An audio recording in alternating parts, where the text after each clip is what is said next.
அதற்கு வேறான ஒன்றுமல்ல, அது குர்ஆனின் ஹதீஸின் சாரவுமாகும். எனவே குர்ஆன் மதுஹபுகள் தேவை தானா என்று கேட்க வேண்டிய அவசியமில்லை. மதுஹபுகளை பின்பற்ற வேண்டாம் என்று சொன்னால் அதன் கருத்து நாங்கள் ஒவ்வொருவரும் தனியாக இயங்க வேண்டும். மதுஹபுகளை பின்பற்ற வேண்டாம் என்று கூறுகின்ற எவரும் இதுதான் இந்த ஹதீஸின் விளக்கம் என்று எங்களுக்கு கூற வரக்கூடாது. அப்படி என்றால் அவரது விளக்கத்தை எங்கள் மீது தணிக்கின்றார். எனக்கு எனது விளக்கத்தை விட இமாம் ஷாஃபி அவர்கள் என்னை விட அறிவில் கூடியவர்கள், இறையச்சத்தில் கூடியவர்கள் என்று நான் நம்புகின்றேன். எனவே அவர்களுடைய விளக்கத்தை நான் ஏற்க முடியும். குர்ஆனையும் ஹதீஸையும் பின்பற்ற வேண்டும் என்று கூறுகின்ற ஒருவர் குர்ஆனுடனும் ஹதீஸுடனும் என்னை விட்டுவிட்டு சென்று விட வேண்டும். அவர் இதுதான் குர்ஆன் கூறுகின்ற விளக்கம் என்று என்னிடம் கூறி வைப்பதற்குரிய உரிமை அவருக்கு இல்லை. ஒவ்வொருவரும் குர்ஆனையும் ஹதீஸையும் நேரடியாக பின்பற்ற வேண்டும் என்றார். அப்பொழுது நான் விரும்புவதை விரும்புகின்ற மாதிரி விளங்கிக் கொள்வேன். இஸ்லாம் கடைசியாக அங்கே இருக்காது. எத்தனை முஸ்லிம்கள் இருக்கின்றார்களோ அத்தனை இன்டர்பிரிட்டேஷன் இருக்கும். எனவே குர்ஆனையும் ஹதீஸையும் பின்பற்றுவதால் அதுக்கு ஒரு கட்டுப்பாடு இருக்க வேண்டும். அதை விளங்குவதற்கு ஒரு மெத்தடாலஜி இருக்க வேண்டும். அதற்கென்று சில அறிஞர்களும் உலூம்களும் இருக்கின்றது. எனவேதான் யாராவது நீங்கள் குர்ஆனும் ஹதீஸையும் நேரடியாக பின்பற்றுங்கள் என்று கூறிவிட்டு இதுதான் இப்படித்தான் நாயகம் ஸல்லல்லாஹு அலைஹி வஸல்லம் அவர்கள் சொன்னதன் கருத்து என்று கூறுவது அவர்களது கருத்தை எங்கள் மீது திருப்பி அதற்காகத்தான் மதுஹபுகளை அவர்கள் பின்பற்ற வேண்டாம் என்று கூறி தாங்கள் முன்வைக்கின்ற கருத்துக்களுக்கு இடமெடுக்க முனைகின்றார்களே தவிர மற்றும் ஒவ்வொரு முஸ்லிமும் குர்ஆனையும் ஹதீஸையும் ஆராய்ந்து பின்பற்ற வேண்டும் என்று சிந்தனை உள்ள ஒருவன் ஒரு பொழுதும் கூற முடியாது. அவ்வாறு செய்ய வேண்டும் என்றால் நீங்கள் என்னை விட்டு விடுங்க. குர்ஆன் இருக்கின்றது, ஹதீஸ் இருக்கின்றது, நீங்கள் ஒன்றையும் சொல்ல வேண்டிய அவசியம் இல்லை. நான் குர்ஆனையும் ஹதீஸையும் எனக்கு விரும்பிய மாதிரி விளங்கிக் கொள்வேன். எனக்கு இமாம் ஷாஃபி அவர்கள் விளக்கம் பிடித்து விட்டது அல்லது இவரின் விளக்கம் பிடித்து விட்டது என்றால் நான் அதை எடுப்பேன். அல்லது எனது ஓன் அண்டர்ஸ்டாண்டிங், ஓன் இன்டர்பிரிட்டேஷனை நான் ஃபாலோ பண்ண முடியும். ஏன் இவர்கள் குறுக்கால எனக்கு அவர்களது விளக்கத்தை திணிக்க வேண்டும்? எனவேதான் மதுஹபுகளை எதிர்ப்பதன் மூலம் இன்று இஸ்லாத்திலே பாரிய குழப்ப நிலை ஏற்பட்டிருக்கின்றது. மதுஹபுகளை எதிர்ப்பதனால் ஒவ்வொருவரும் குர்ஆன் ஹதீஸின் பெயரால் ஒவ்வொன்றை சொல்லிக் கொண்டு போகின்றார்கள். ஒரு கட்டுப்பாடு இல்லை. முஸ்லிம் சமுதாயத்திலே கட்டுப்பாடு இல்லை, ஒற்றுமை இல்லை. குர்ஆன் ஹதீஸினாலும் ஒரு சமுதாயத்தை, ஒற்றுமையுள்ள ஒரு சமுதாயத்தை உருவாக்க முடியவில்லை. மதுஹபுகள் இருக்கின்ற பொழுது சில நேரங்களிலே பிரச்சனைகள் இருந்து வந்திருக்கின்றன.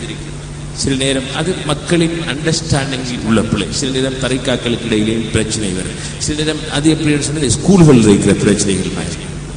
எந்த ஸ்கூல் அவ்வளோ ஒன்றை ஸ்கூல் நல்ல வேண்டும், அது ஆக்கிற பிரச்சனை. அதுக்காக ஸ்கூல் ஒன்றும் செய்ய இயலாது, தரிகா எதுவும் செய்ய இயலாது, மதுஹபுகள் ஒன்றும் செய்ய இயலாது. அப்படியான சில பிரச்சனைகள் இருந்தாலும் இந்த மதுஹபுகள் முஸ்லிம் சமுதாயத்தின் ஒற்றுமையை பாதுகாத்து வந்திருக்கின்றன. அதனால் தான் மதுஹபுகளுக்கு எதிராக நமது சமகாலத்திலே போர்க்கொடி தூக்கிய ஒரு அறிஞர், எகிப்தை சேர்ந்தவர் முஹம்மது கசாலி என்பவர், சில வருடங்களுக்கு முன்பு மரணித்து விட்டவர். மிகவும் பிரபல்யமான ஒரு எழுத்தாளர், அரபு நாட்டிலே மிகவும் பிரபல்யமானவர். அவரது எழுத்துக்கள் இலங்கையிலும் சில நேரம் பலருக்கு தெரிந்திருக்கும். இறுதியாக எகிப்திலே மதுஹபுகளை பின்பற்றுவது, ஒரு குறிப்பிட்ட மதுஹபை பின்பற்றுவதற்கும் எதிராக எழுதி வந்தவர் அவர். ஆரம்ப காலத்தில் அவர் மரணிப்பதற்கு சில வருடங்களுக்கு முன் அவர் ஒரு புத்தகத்தை எழுதினார். அஸ்-சுன்னத்து நபவிய்யத்து ஷரீஃபா பைன அஹ்லில் ஃபிக்ஹி வ அஹ்லில் ஹதீஸ்.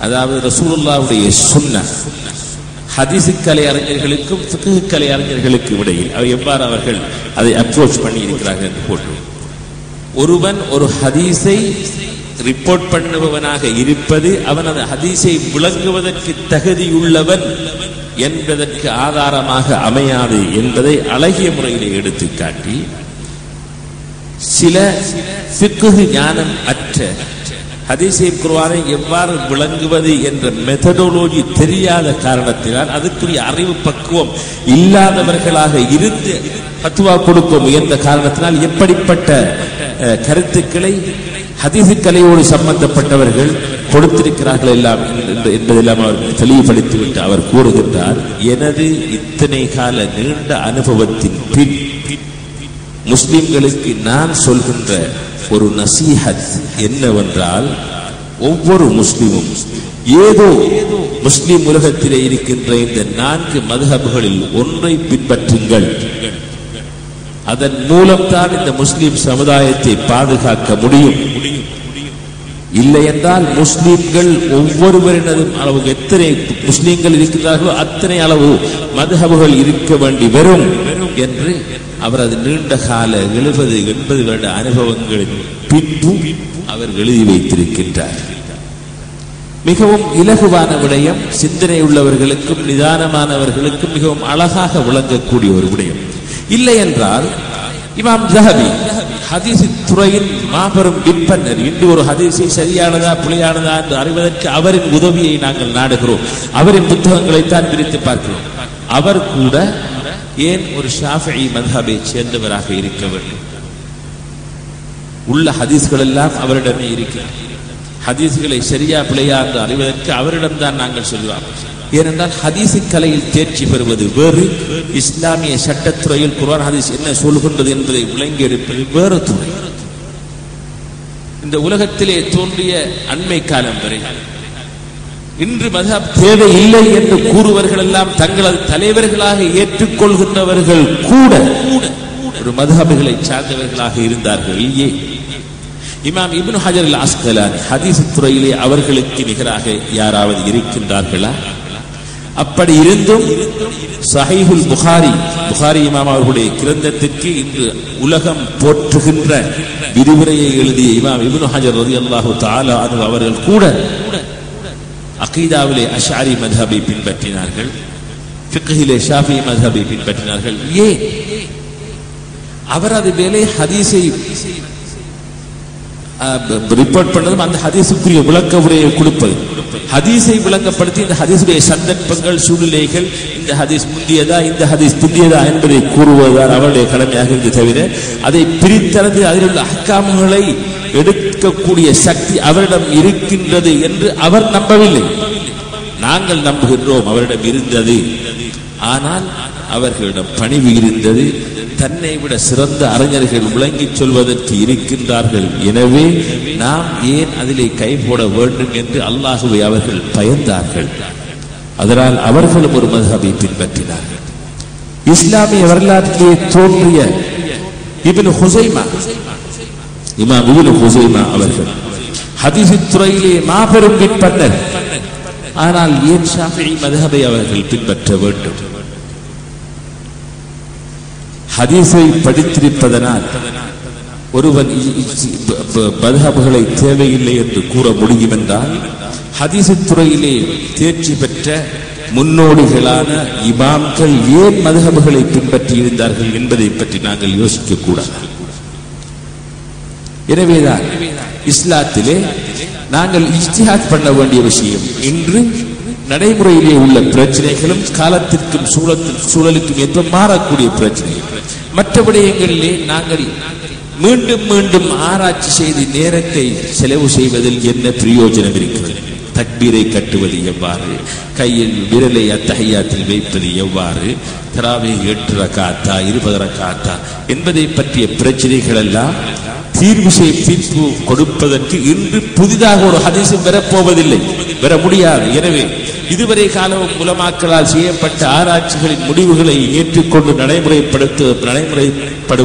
நடைமுறைப்படுவதன் மூலம் நாங்கள் முஸ்லிம் சமுதாயத்தின் நேரத்தினை, சக்தியினை, செல்வத்தினை பாதுகாக்கிறோம். அதை பிரயோஜனமான ஆராய்ச்சிகளுக்கு செலவு செய்வோம். மذஹபுகள் இன்று மிகவும் கட்டாயமான ஒன்றாகும். விசேடமாக இன்று புத்தகங்கள் தெரிவு செய்யப்படுகின்ற காலம், புத்தகங்கள் எடுக்க முடியாத ஒரு காலம், புத்தகங்களை விளங்குவதற்குரிய சக்தியற்றவர்கள் அதிகரித்த காலம். ஒரு புத்தகத்திலே நான் வாசித்தேன். டாக்டர் ஹசன் ஹீட்டோ என்று அவர் லெபனானை சேர்ந்தவர். துபாயிலே தற்பொழுது துபாயிலே அல்லது குவைத்திலே ஒரு பல்கலைக்கழகத்திலே இஸ்லாமிய சட்டத்துறை பேராசிரியராக இருந்து கொண்டிருக்கின்றார். அவர் சொன்னார், என்னை வந்து லெபனானிலே ஒருவர் என்னோட விவாதத்திற்கு வந்தார். மதுஹபுகள் தேவையில்லை என்று கூறக்கூடிய ஒருவர் குர்ஆனை ஹதீஸை விளங்குவதற்கு அரபு மொழி கட்டாயம் தேவை என்பதில் சந்தேகமில்லை. ஸல்லல்லாஹு அலைஹி வஸல்லம் அவர்கள் எதை எப்பொழுது எவ்வாறு கூறினார்கள், இந்த ஆயத்து எப்பொழுது இறங்கியது, எது முந்திய ஆயத்து, எது பிந்திய ஆயத்து என்பதையெல்லாம் தெரிந்திருக்க வேண்டிய அவசியம். அதே நேரத்திலே முஸ்லிம்களுடைய வரலாறெல்லாம் தெரிந்திருக்க வேண்டிய விடயம். அவருடன் நான் கதைத்திருக்கும் பொழுது அவரிடம் உமர் இப்னு அப்துல் அசீஸை பற்றி கேள்விப்பட்டிருக்கின்றீர்களா, அல்லது உமர் இப்னு அப்துல் அசீஸ் பற்றிய கதை வந்த பொழுது இவர் யார் என்று உங்களுக்கு தெரியுமா என்று கேட்டேன். அவர் சொல்கிறார், அந்த வந்த மதுஹபுகளை பின்பற்ற தேவையில்லை என்று ஒவ்வொருவரும் நேரடியாக ஹதீஸை குர்ஆனை வாசிக்க வேண்டும் என்று கூறிய அவர், உமர் இப்னு அப்துல் அசீஸை பற்றி நன்றாக தெரியும், அவர் யார் என்று கூற முடியுமா என்று கேட்ட பொழுது அவர் ரோம சாம்ராஜ்யத்திலே வாழ்ந்த ஒரு மன்னர் என்று கூறினார். இவ்வாறுதான் இவர்களது இஸ்லாமிய அறிவு இருக்கிறது. இவர்களை போன்றவர்கள் தான் மதுஹப் தேவையில்லை என்று கூறி நீங்கள் குர்ஆனையும் ஹதீஸையும் நேரடியாக விளங்கிக் கொள்ளுங்கள் என்று கூறுகின்றார். இன்று உண்மையிலேயே குர்ஆனையும் ஹதீஸையும் நேரடியாக விளங்குவது என்பது படித்தவர்களுக்கு கூட மற்றவர்களுடைய உலமாக்களின் விரிவுரைகள் இல்லை என்றால் விளங்குவது மிகவும் கஷ்டம். இஸ்லாம் என்றால் என்ன, ஈமான் என்றால் என்ன என்பதை கூட நாங்கள் குர்ஆனிலே இருக்கின்ற வசனங்களை எடுக்கின்ற பொழுது பல ஆழமான ஆராய்ச்சிகளை செய்ய வேண்டியவர்களாக இருக்கின்றோம். எனவேதான் மதுஹபுகள் அல்லாஹுவின் அருளினால் இந்த சமுதாயத்திலே தோன்றிய இறையச்சம் நிறைந்த பக்திவான்களான தங்களது நேரத்தையும் காலத்தையும் இந்த தீனை விளங்குவதற்காக செலவு செய்த பெரியார்கள் குர்ஆனையும் ஹதீஸையும் படித்து இது சொல்கின்ற விளக்கம் இதுதான் என்று எழுதி வைத்தவை. எனவே அவை குர்ஆனினதும் ஹதீஸினதும் விளக்கமே அன்றி வேறில்லை. எனவே மதுஹபுகளை பின்பற்ற வேண்டுமா என்று கேட்கப்படுகின்ற கேள்வி அறியாமையின் அடிப்படையிலே எழுகின்ற ஒரு கேள்வி. மதுஹபுகளை பின்பற்றுவது என்பது குர்ஆனையும் ஹதீஸையும் பின்பற்றுவது தான் என்பதை நாங்கள் தெரிந்து கொள்ள வேண்டும் என்று வேண்டிக் கொள்கின்றேன். அடுத்த கேள்வி, தரீக்காக்கள் அவசியம்தான். இதுவும் 1973 கொழும்பிலே பாகிஸ்தானை சேர்ந்த நமது சமகால சிந்தனையாளர்கள் ஒருவரான இலங்கையோடு தொடர்புடையவர் சர்வதேச ரீதியிலே மிகவும் பிரபல்யமான டாக்டர் மௌலானா ஃபஸ்லுர் ரஹ்மான் அன்சாரி என்று ஒருவர், அவரது 74ஆம் ஆண்டு மரணித்து விட்டார். 73ஆம் ஆண்டு அவர்கள் இலங்கைக்கு வந்தார்கள். அவர்களுக்கு கராச்சியிலே ஒரு இஸ்லாமிக் சென்டர் இருக்கிறது, அலீமியா இன்ஸ்டிடியூட் என்று ஒரு கல்லூரியையும் அவர்கள் நடத்தி வந்தார்கள். வேறுவரையிலே இருக்கின்ற நலீமியாவும் அந்த அலீமியாவை போன்று வர வேண்டும் என்றுதான் ஆரம்பத்திலே அவர்கள் நினைத்தார்கள். ஏனென்றால் மௌலானா ஃபஸ்லுர் ரஹ்மான் அன்சாரி அவர்களால் கவரப்பட்டு அவர்களது அறிவையும் ஞானத்தையும் கண்டதனால், அதனால் தான் அலிமியாவின் கிராஜுவேட் ஒருவரை இங்கே ஆசிரியராக கூட அனுப்பினார்கள். அலிமியாவின் ஒடிட்டோரியமுக்கு கல் வைத்தவர்கள் அவர்கள் தான் மௌலானா ஃபஸ்லுர் ரஹ்மான் அன்சாரி. 73ஆம் ஆண்டு அவர்கள் எங்கோ ஒரு இடத்திலே பேசிவிட்டு வழியிலே ஸ்லேவ் ஐலண்டிலே உள்ள பள்ளியில் அக்பர் மஸ்ஜித் நினைக்கிறேன், அதிலே அவர்கள் இஷா தொழுகைக்காக வந்த பொழுது அங்கே குழுமி இருந்தவர்கள் மௌலானா அன்சாரி அவர்கள் வந்திருக்கிறார்கள் என்பதை அறிந்தும் நீங்கள் ஏதாவது சொல்லத்தான் வேண்டும் என்று அவர்களை கட்டாயப்படுத்த, அவர்கள் மிகவும் டயர்டாக இருந்தார்கள். இருந்தாலும் உங்களை நான் சாட்டிஸ்ஃபை பண்ண வேண்டும் என்பதற்காக ஏதாவது சில வார்த்தைகள் சொல்கிறேன் என்று கூறி, நீங்கள் ஒரு டாபிக்கை சொல்லுங்கள், நான் பேசுகின்றேன் என்று சொல்ல, அங்கு குழுமி இருந்தவர்களில் பெரும்பாலானோர் தரீக்காவை பற்றி நீங்கள் பேசுங்கள், தரீக்கா அவசியம்தானா என்றார். அப்பொழுது அவர்கள் அந்த பள்ளியிலே பேசுகின்ற பொழுது மிகவும் அழகாக பேசிவிட்டு கடைசியாக அவர்கள் என்ன சொன்னார்கள் என்றால், தரீக்கா இல்லை என்றால் இஸ்லாம் இல்லை என்று அவர்கள் கூறினார்கள். உண்மையிலேயே தரீக்காவின் யதார்த்தத்தை